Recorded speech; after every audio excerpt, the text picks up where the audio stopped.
欢喜。有人给你拍招呼不？谢啊！民众看到于天来了，跑过来说恭喜哟！3重谢票启动，喊的不再是会赐一票，而是感谢赐票。对抗寒流，杀出重围。于天胜选之后，终于好好睡了一觉。一觉到了，昨天大概回去大概10点左右就睡了，几乎这几个月来第一次这么早睡，一躺就睡着了，还打呼。4点多就起来一看，再睡一下。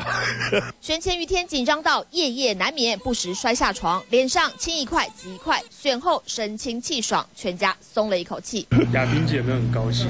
当然很高兴啦，嘿。那因为都选上了，不可能再骂我吧？